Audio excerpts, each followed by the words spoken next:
Hello, my name is Peter Browne. Today I thought I would talk about some of the fallacies or mistaken ideas around the topic of language learning and polyglottery.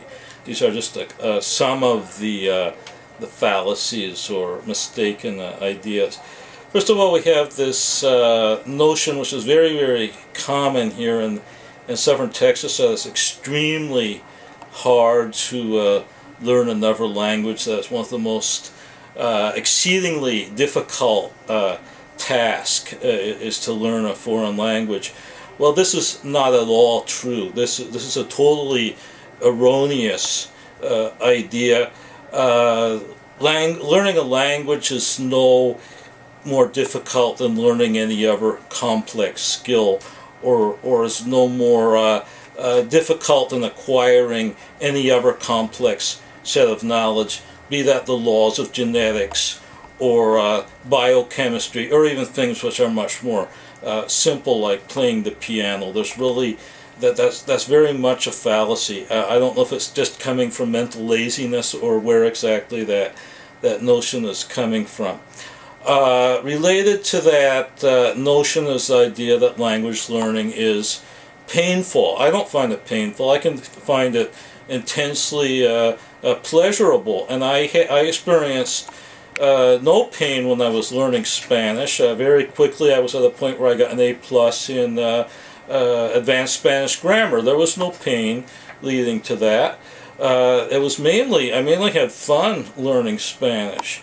Okay.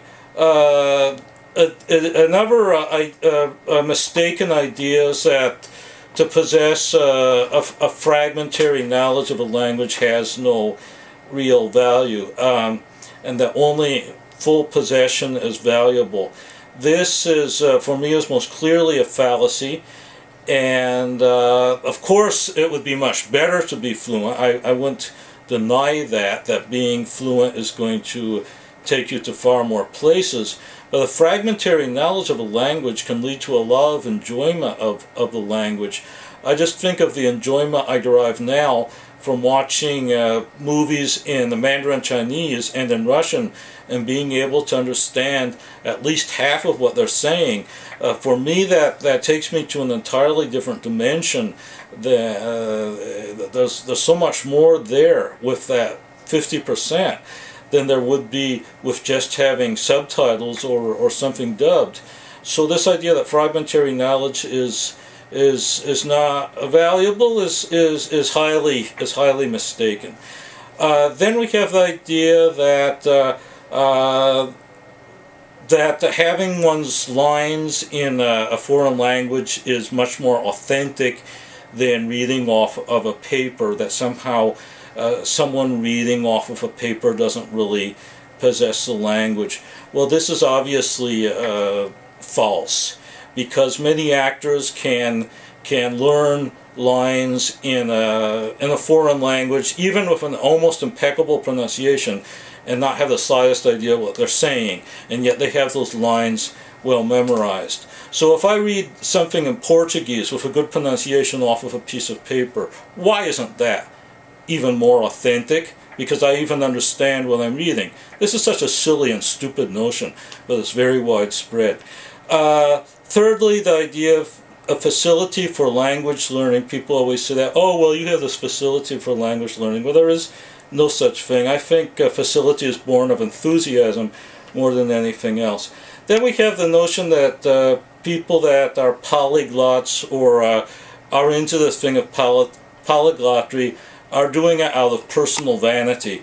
Well, there may be some such types, but I think most of us are simply very enthusiastic. It's a form of exuberance, of enthusiasm, and I don't see any vanity in people like Professor Arguelles or Steve Kaufman or Moses McCormick. I don't see any of that personality trait.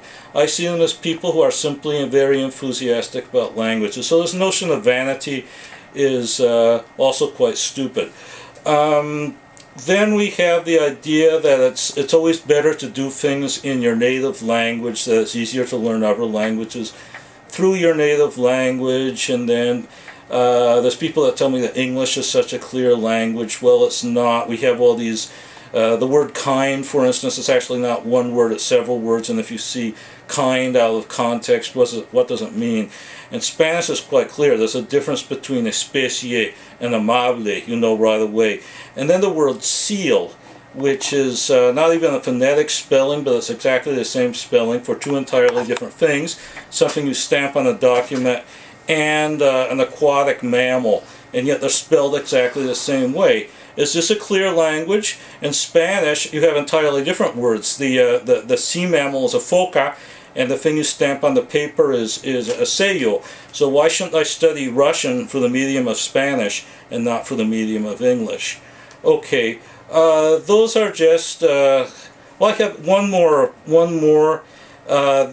Many people think there are no true hyper polyglots, that these people that appear to be hyper polyglots are just people that have a smattering of different languages, but they're really not fluent in any of them except for maybe one or two in their native language. Well, this was already completely misproven in the 19th century in the person of Sir Richard Burton. I mean, it's well documented that Sir Richard Burton was highly fluent in a whole array of different languages. I mean, there's all kinds of testimonials to that. Not to speak of people in the 20th century like Mario Pei. So I don't know why there's such a host of fallacies and mistaken notions rotating around language learning and polyglotry that you wouldn't find with other things. If people enjoy playing bridge or playing golf, I don't think you find many of these silly notions cropping up around those pursuits. So I really don't know where this stuff is coming from, but it's time to sweep away all of these silly notions. Well, that's it for today. Thanks for listening.